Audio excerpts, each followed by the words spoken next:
You're listening to the Comic Crusaders Podcast. I am your host, Al Mega, CEO of Comic Crusaders and Undercover Capes. In this show, I'm sitting down with creators from all walks of life to talk about inspiration, process, the lessons they've learned, and a whole lot more. What up, everybody? Welcome to a brand new Comic Crusaders Podcast with your boy, Al Mega. Welcome, one and all. And today I'm excited because we got an awesome filmmaker today.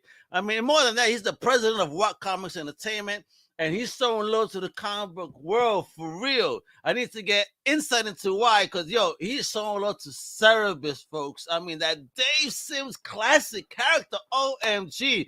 I mean, he got a whole fully featured animated film based on this character, all right? You know what? And you're going to get the insight as to how he did this. Like on a zero budget. This is like totally insane. Let me bring over the one, the only, amazingly talented Oliver Simonsen. What up, bro?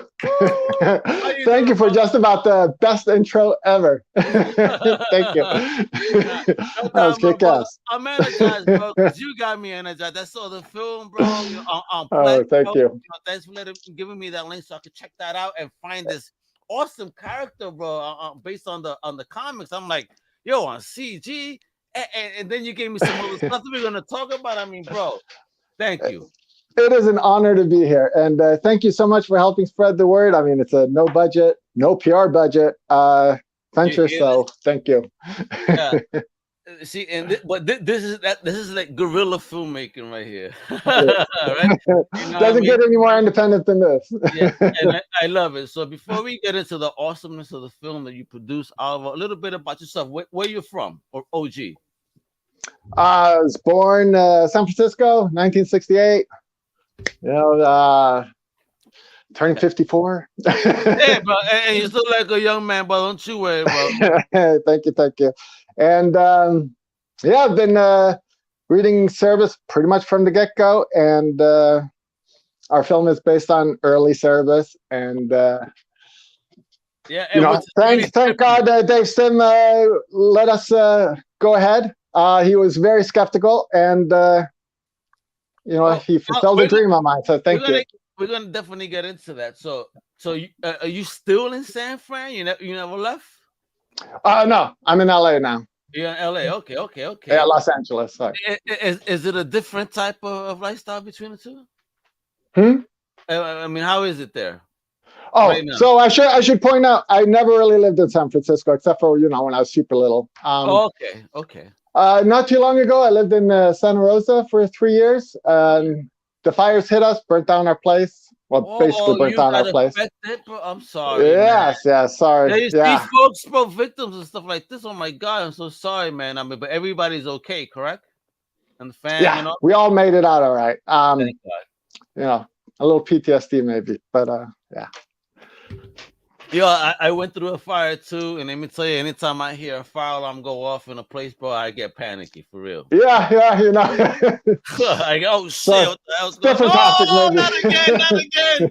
So I'm sorry to hear that. You've been through it as well. Oh yeah, but fires are scary. Mine's happened on the worst time ever, my brother, on January 1st after I paid the rent. No. I paid the rent in the morning, and I wake up at midnight in the snow, barefoot outside, watching the place burn. Wow, at night too. Yeah, ours was at night too, 3 a.m. Yeah, my shit is I went to bed, right, and as I went to bed, I saw like an orange thing pop out of nowhere, but out the window, I said, "Nah, I'm bugging. I must be bugging." Unfortunately, I smoke marijuana, so I must be hallucinating. So I'm not the only one. I was thinking, it's nothing. The smell. Yeah, all of a sudden, I see a burst, bro. I said, and my alarm goes off. I said, "Oh my God, everybody get up. We gotta run." But that was my wife. She was like, "We got to get out the smoke." Yeah, man, that shit is scary. It's not fun. It's not amusing. But I'm glad. But again, those are material things that we lose. So at least we come out. It puts a different perspective on material things for sure. Yeah, absolutely. Who cares about the material, man? I mean, like, again, maybe if you had a Spider-Man, Amazing Fantasy 15, or FF #1, I mean, you might feel it. But A lot of stuff got ruined because of just of the smoke and everything. And did you have a collection that got ruined by it? Some stuff got ruined, but a lot of stuff was in storage, thankfully. And smart man. yeah, Wait. Does your family know you have storage? They do. Okay. They do now. Sorry, I blew you up, bro. But actually, a lot of stuff wasn't on the cloud just because it takes the files were so big at this point that just uploading, downloading. So I thought I was basically lost the movie. And damn, it was that you thought you lost the film at that time, really? Yeah. Dude, but yeah. Okay, let's rewind just a little then. So you're in LA then, I guess in your teenage years, right? Actually, no, even before I get into that, how did you even get into all of this? What was your first love? And I always love this. Who introduced you? I want you to go back that far. Did you find it? Was it a friend? Was it mommy, daddy, titi? It was mommy. She was a comic book collector. I mean, not like your mom. Hey, I love it. Yeah. She was a hippie person, and Marvel was pretty counterculture, or considered counterculture at the time. Come on. And hippies, Man back in the day, and Kirby, and all these legends talking about social narratives from then. So those were my bedtime stories, and of course, everything had pretty much a cliffhanger. So you got to appreciate a cliffhanger. Like, when is the next one coming out? Next month? Like, no. Damn, you were tortured, and that's torture to me. Shit, but that's awesome. I always love to know that because right now the scale is on the mom's side. Like, it's like the majority of creators or people that just love the genre have been introduced to this by their moms. So it's so funny when people say, "Oh, this is like a male side, this is male dominated." Look who the fuck influenced you to get into this. So the majority has been thus far female influence. But my generation was like the divorced generation, or like the generation where the dad just like went out for a pack of cigarettes and never came back. Oh shit! I mean, all my friends, everybody had a single mom, as a parent. So you know what? That was the original ghosting before the internet. I'm gonna go for a pack of cigarettes. That was the message. I never actually met my dad, but so he didn't use that line. But you really experienced that? Huh? You really experienced that? No, not that. No. Oh, damn. No, he skipped before I was born. So. Oh, you know what though? You know what? No disrespect, but middle finger salute to you. You missed out, homie. You missed out. I'm proud of this man. I don't even know him like that, and I'm proud of what he did here. Like, yo, he's a geek. He's one of us. And I got to hand to my mom. She never spoke ill of him or anything. Even though she could have. So. And that's also shows that was a strong woman. Yeah, that she is, no doubt. All right. So, was it easy for you to find people that connected with the same stuff that you enjoyed back then for you, or no? No. I mean, when I was a kid, I had a best friend and we would draw comics together. Okay. But most of it was talking about what we were going to draw. The imagination. Okay. But yeah, we drew some in class. I drew my own comics, and I made photocopies of them and sold them in class. And you were making money pimping on the books. Right? You see, what's funny? I used to make my own comics and magazines. Actually, this is so crazy. Like how life kind of look where I'm at now doing this. But I was doing it then. But with papers. But I wasn't copying shit. I would do OG. So everyone was different. I couldn't keep it the same, and I was doing really cool stuff, and I did the same thing, and with my friends we make a magazine, and it's like, yo, check this out, yo, collective all this awesome pop culture. So again, I was lucky. Very cool. But you're telling me you only had one? I had a tribe of at least 4 to 5 people. Wow. No, well, maybe a couple, 2. Yeah, a couple at least. But Yeah, not like you. I didn't have a whole group. Yeah, it wasn't the hugest, but hey, we're there, and look at us now, right? Look at us now. Right, those very same. Well, you have an awesome website. I mean, way to go. No, but I did and cool comics. I did this out of love, to talk to people like you because you're a fan. So, thank you. What was your first exposure to comics? Any exposure to comics, or was it film? First exposure to comics was my mom's comic collection. Fantastic Four, Doctor Strange, Thor. Do you still have those books? I do. You do. They are not in good condition, but they have something. It don't matter. It doesn't matter. That's right. I hear you. Bro, do you want me to pull up? I still have my very first comic book, Crystal Warrior #2, and I framed it. I mean, that is the most overread comic book in my life. But I framed it because that was my very first, and I kept it to this day because that's the sentiment. Listen, emotion. It's okay. See, ladies, men are very emotional. That's right. It's true. All right. So, when did you decide to take? So here you are. You said you're drawing, you're talking about creation. But when did the step of creation become real?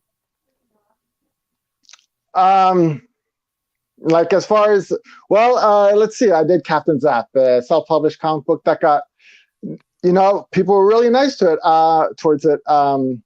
Will Eisner, Stanley, Dylan Horrocks, Mary Fleener, Howard Cruz. They commented on it? James Cochal. Yeah, I got blurbs. What? I know. They were so nice. Yeah, but I'm about to get a broom of those names. Best time of my life. That was a beautiful experience. Oh wow. Wow. I mean, your head must have been like this and your heart like this. Well, it was a very modest comic, but yeah, they were very nice. That's very dope, though. I mean, to be complimented by people like that and legends. My heroes, That is so dope, bro. So dope. Yeah.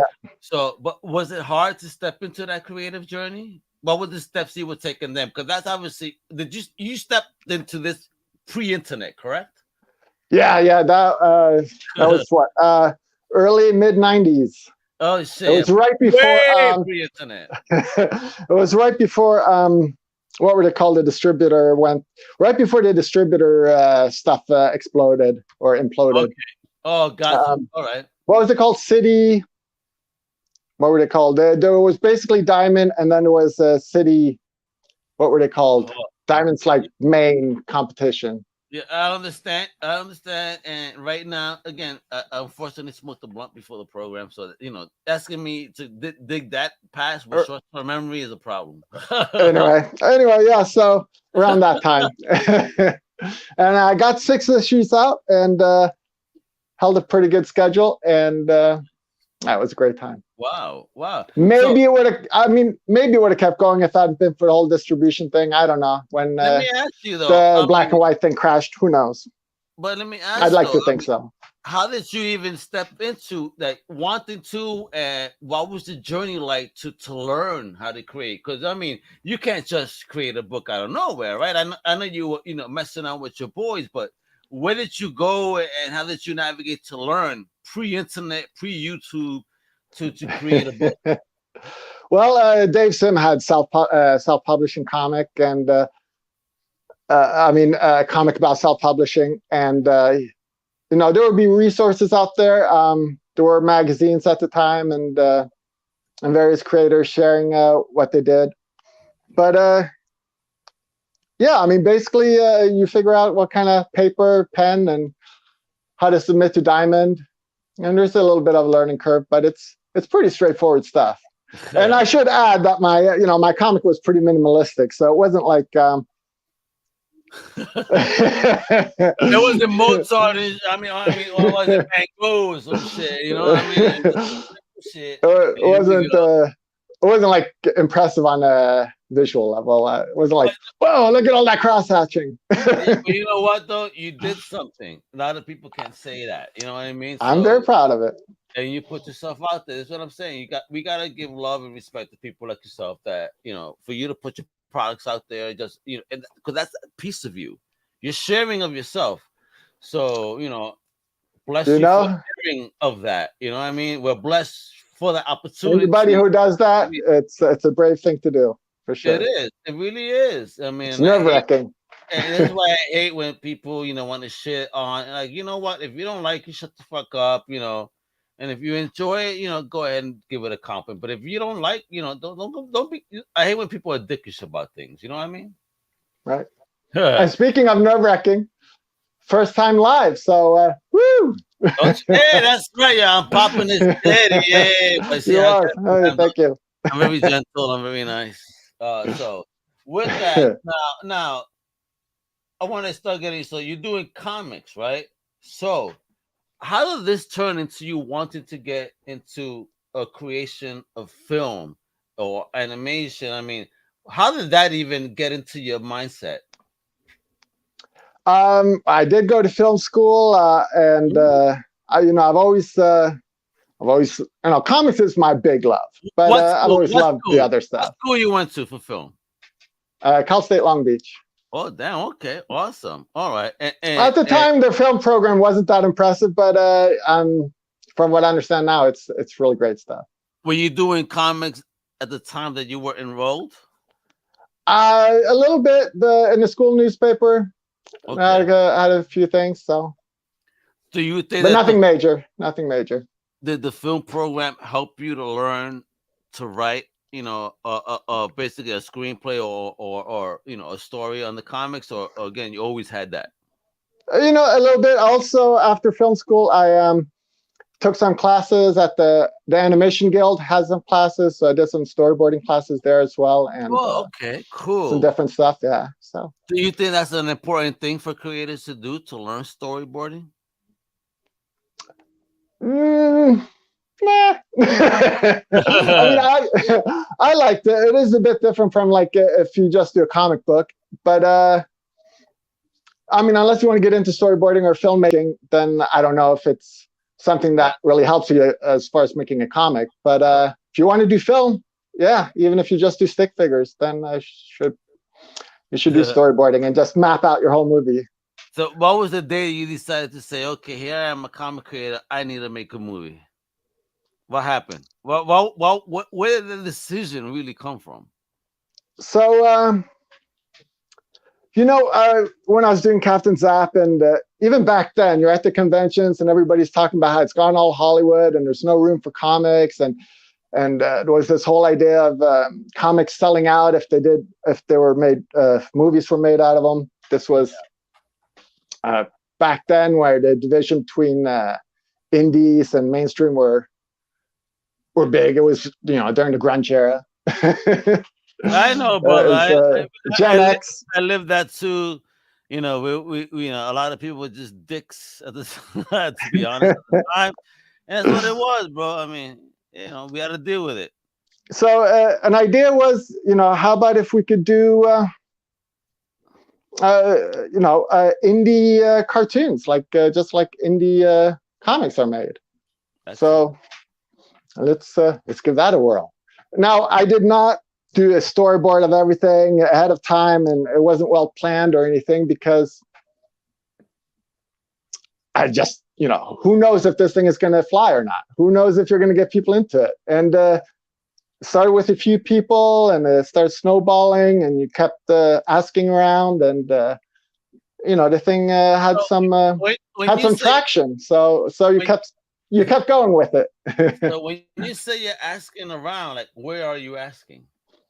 Well, this was when we started. It was before Facebook, and it was forums was the big thing. So MySpace? No, MySpace before MySpace. I think. I don't remember. Maybe MySpace. You remember Tom? Come on, bro. Right. Remember Tom. So, and it's a shame, because then these forums would close, and I'd love, it would be so great if they're still around, because then you could look back on all our discussions and everything. Well, I think that if you go to the web archive, you should be able to find some stuff. Maybe. Mm-hmm. That's Big Brother keeping our information in one place. Right. So we switched from forum to forum, and then we switched to Facebook, And a lot of it was done via email and Love it. use Dropbox and WeTransfer and various ways of file sharing. All the very nice tools that we have available to us now, to make us I know. all the awesome people all over the world. I mean, how dope is that, right? So worldwide, just about every country in the world and all kinds of people. And I want to what happened? I want to start showing some videos. What I want to do. Okay. So check this out, man. For folks that don't know the title of his amazing film, Cerebus. I mean, this is a classic character by Dave Sims. So you got the CGI, and it's called The Absurd, Surreal, Metaphysical, and Fractured Destiny of Cerebus, the Aardvark. I mean, they're trying to hit the other joint from Netflix had the longest title. I think this one does. So let's just take a quick look at this awesome, but this is artwork. Check it out. Hell yeah. Oh, look how gorgeous that looks.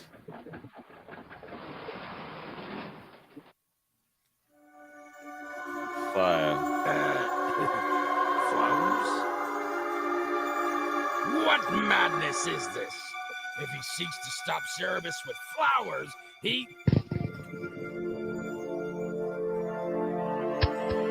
Cerebus, vanquished by Namalotus blossoms. Woo! He looks so dope.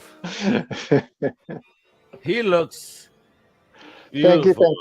Thank you. They tremendous talented people. Some of them were working pros and were just pitching in between projects, and other people were beginners. You gave everyone a shot. Anybody who wanted to join you.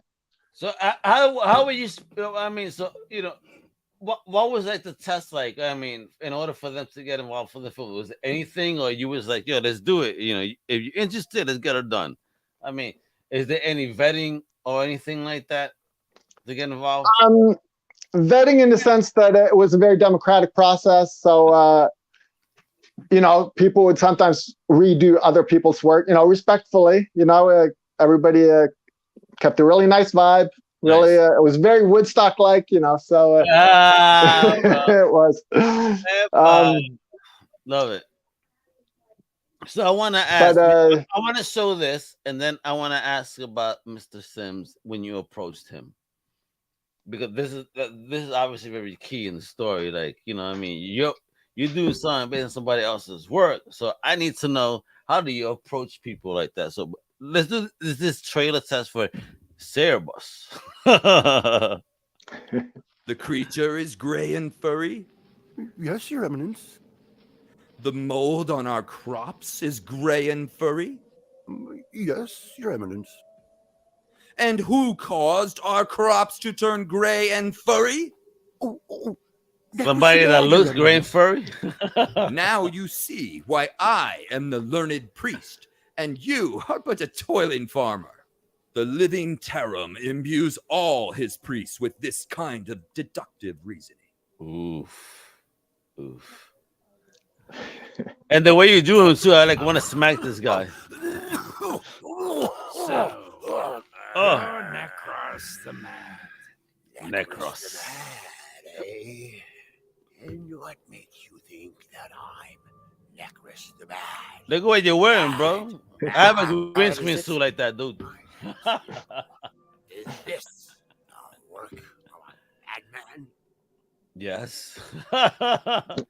I think so. That psycho, what the hell's wrong with you? Look at this. Oh, but look at that. Oh.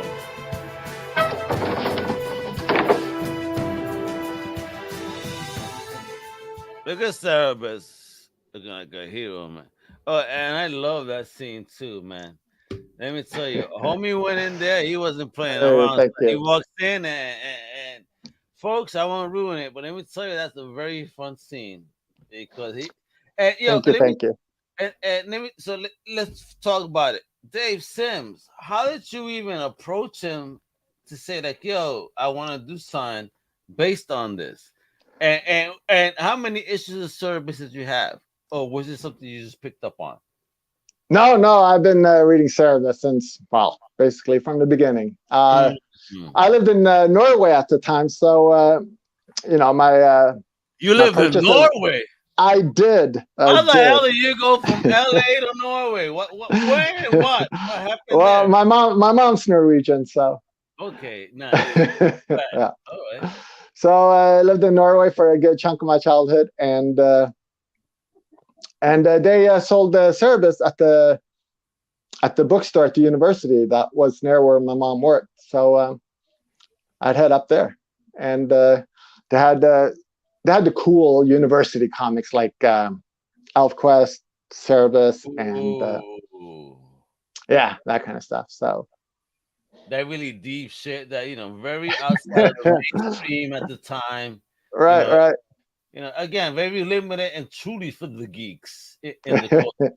You laugh, but I'm serious. Folks don't understand. Like people thought, okay, if you read comics, it was just Marvel and DC. If you showed them anything like Kitchen Sink, even the Valiant back then, whatever, it was Arrow.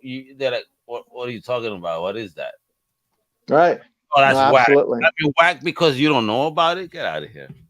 And I had an appetite for this stuff, so I would eagerly hunt this kind of stuff down. They had a lot of used comic book stores in Norway, and because Norway was becoming an oil country at the time, a lot of Texans were moving there. I don't know if there were comic book collectors or what, but there would be just a treasure of comic books, of American comic books in these used comic book stores. And really, I get like a whole run of these Warren titles like The Spirit and Airy, and at the time 1984, Creepy, and yeah, and just all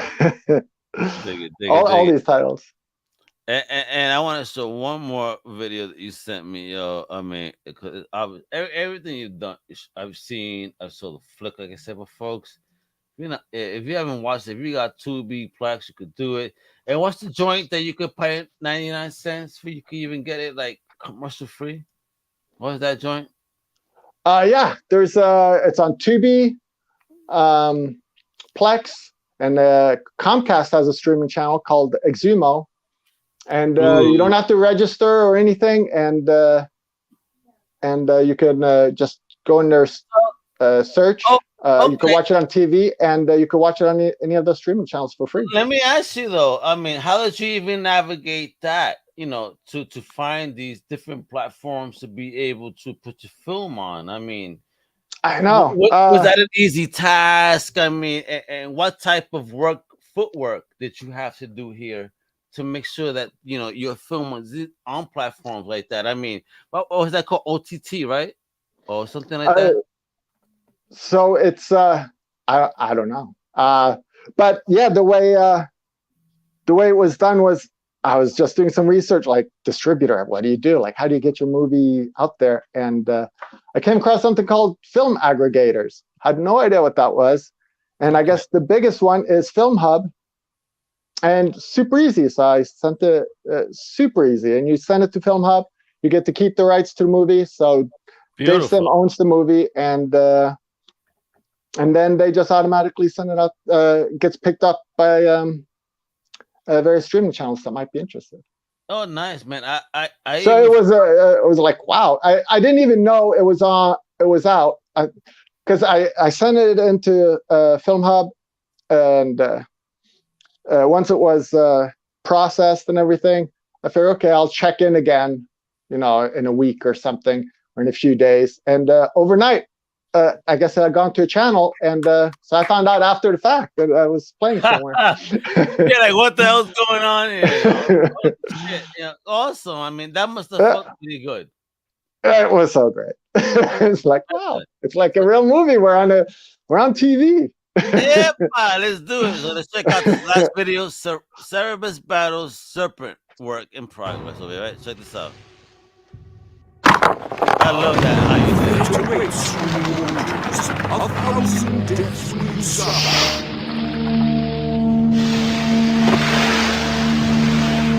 Cerebus, attack this thing! None can escape the serpent from time's dawning.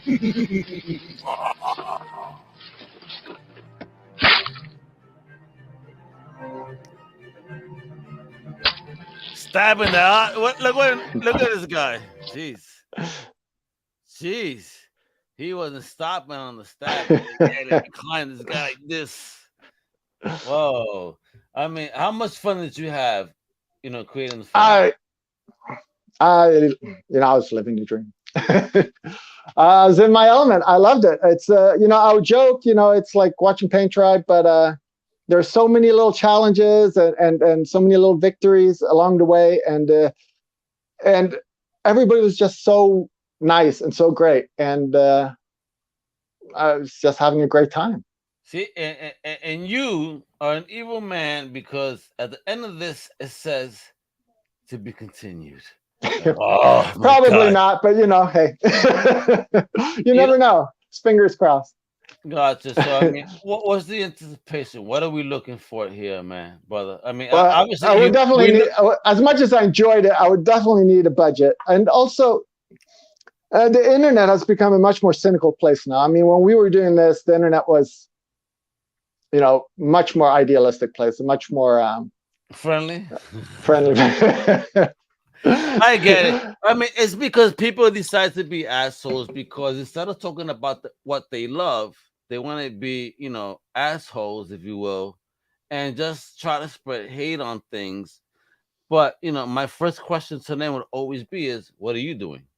So if you ain't doing who knows? shit, I mean, it don't matter. I mean, never say, it was 1 in a million chance that this movie would, get made. So, you know who what? knows? Maybe there will be a sequel. You did something. There's something amazing. I have fun with it. Thank you. And I can't imagine what you could do with a bigger budget. I right? mean, if they give you some money on this, holy shit! And it would follow. It would follow the route of the comics. That the first one a little rougher. Then High Society is the more polished one. So we'd follow. We'd follow in the comics' footsteps in that way too. Oliver, let's start speaking things onto the world. So if you had a choice, would you want to do this just, individual movies per storyline, or would you like to have like a cartoon series that goes 12 episodes to explain the whole story? Oh, for Cerebus? Yeah. If you had the, I mean, definitely a series for Cerebus is probably the ideal. It would be amazing. That's what I'm saying. Adventures with cliffhangers, like you said, to keep us fucking locked in on that mother. And you see like Game of Thrones, how they raised the bar. I mean, can't believe we live in a time where you can see that kind of impressiveness on a TV show. Absolutely. But then again, you see what the new Lord of the Rings is getting hammered, and that's got $1 billion. So yeah, but again, this is what people do because a lot of people just want to be stuck on what it is that was done, right? Right. They're stuck on nostalgia. But sometimes again, some things need to grow, and if you don't enjoy it, that's fine. You know what? Just move on. You know what? This wasn't for me, and just that's it. There's so many people involved in creative projects. I feel like, damn, I mean, don't diss people like this. You know how much time goes into that? How much life? You know what I mean? So much time. Time is not something that we could get back. Time is that is the most valuable thing. I mean, not money, as you know, even drawing comics, when you think of like hats off to mine was a minimalistic comic, and it takes a long time to draw a page. I'm sure it does. I mean, I can imagine the journey. So again, so you have something else here. We're talking about the film, and I've been showing this. What Comics Entertainment? Can you talk to me about that? Because I know you're the president of this bad boy. So what is that? So What Comics was the name of my self-publishing imprint when I was doing Captain Zap in the 90s. Okay. And I just figured carry on with the name. Excellent. So, is this just something that's a you enterprise right now, or would you be open to having to build something bigger and get some people and get that what comics entertainment, that WCE? I could see that WCE label, going on. What's popping? I'm hoping just any kind of doors open. I'm not quite sure what's going to happen next, and. So, but even if nothing happens, it was. No, I want to ask. So you gotta have these plans, brother, because you're doing something awesome with the film, right? Then you have this comic company. Real talk, head to head here, brother. You got something special. You got the energy, and look at that. Anytime I mention your project, you look at the joke. Yeah, this is my baby. You're so proud of it. You know why though? Because it shows me you're somebody that's really enthusiastic about what you're doing. And that's what carries it. That's what carries it. Everybody, it's just it's made on just enthusiasm. It is, and it shows. It's love, and I think you could take this so much larger, bro. So believe that. I'm speaking out to the world for you. Like, yo, hey, thank you. You can take this so big, kiddo. I love what you're doing. So, is there any other projects you're working on right now? No, I'm. This is like, I'm promoting the movie like right now, and that's kind of my main thing. And it's like for the first time in a long time where I wake up and I don't feel like I'm behind schedule. Like I feel like, oh, there's not enough hours in the day. So that's kind of nice for a little while. But I'm kind of itching to do something now. So excellent. We'll see. Yes. Excellent. I get that hardcore, but independent film festivals, let me tell you, this is the movie you need right here. He's doing something really awesome. Bill, Geek Fest, I'm gonna shout you out. I'm gonna connect. You hear me? Because there's a movie that needs to be on that circuit. It's really fun. It's cool. It's different, but it's an actual comic book film, which is what I really love. Made by a legend like a Dave Sims. Did he have any thoughts on the film after you showed him? Yeah. So, he's been lately pretty gracious about I guess always with Cerebus crossing over with various comics. He's always loved that kind of stuff and always been pretty freewheeling. But when we started this, there was really a 99% chance that he was going to say no. And that's no exaggeration. He made that pretty clear, and I believed him. But at the same time, I was thinking, was that scene in Butch Cassidy and Sundance Kid where he's like, he doesn't want to jump off the cliff because he can't swim, and then he says, "Well, the rocks are going to kill you." Well, I can't swim either, brother. I'm going to probably smash into a rock. So I figured the odds that we'd even finish the film are so. You know what? You just made me think. 99% chance that we wouldn't be able to. So just kept going, putting one foot in front of the other, and then he saw it and he gave it a thumbs up, and he let us. He called it the official Cerebus film. So love it. Woohoo! Yeah, so nice of him. So nice of him. So nice of the film distributor. So nice of the channels that took a chance on us. It's been really awesome. Real talk, but I'd rather get hit by the rocks than drown. So, Shit, I love it, bro. You've been amazing, bro. I mean, I love the animation. I saw the film, end to end, Thank you. start to beginning. You're awesome, bro. God bless, bro, for you taking these steps and being brave and bold. This is me throwing you your flowers, bro. I mean, it's just real talk, bro. Thank you. Just thank you, and don't worry, man. I'm gonna tell other independent film festivals that they gotta check this out because it is fire. It's fun.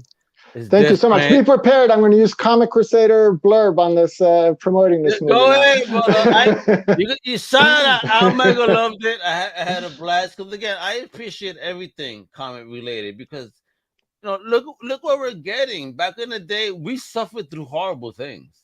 You know what I mean? That's another thing.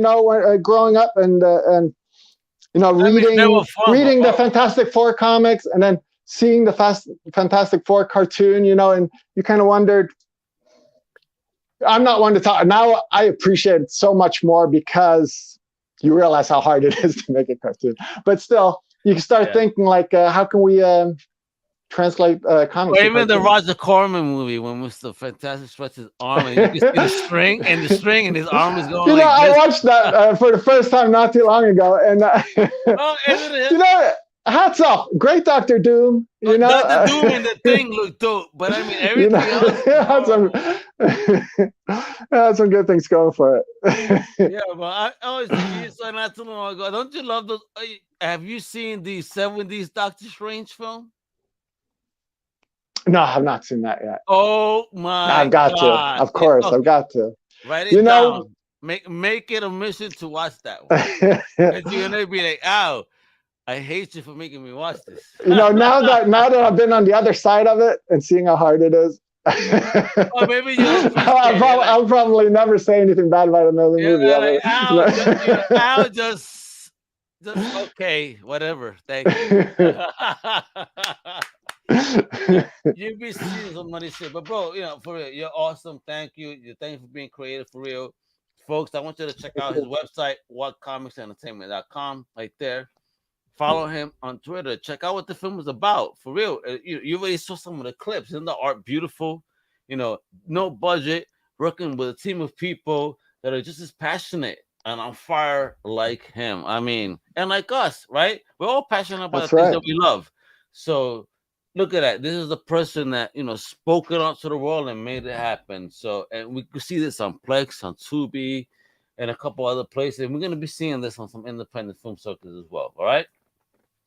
And check it out.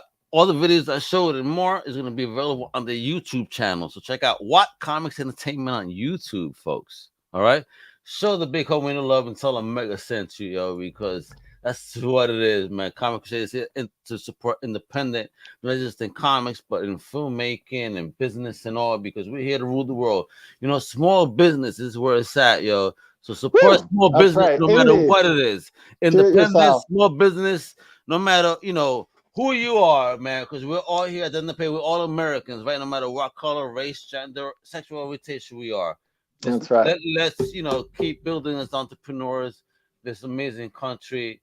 You know, support people that need, you know, and be good people. You know, we are the future. And at the end of the day, my whole hope is that we call each other just earthlings. Because when the alien comes, you know what I mean? It's going to be us versus them. Make it real, coño. All right, but much love, though. I love all my earthlings. Thank you so much. Really thank you for your time, bro. You really rock, bro. And you're doing amazing things. So keep doing what you're doing, bro.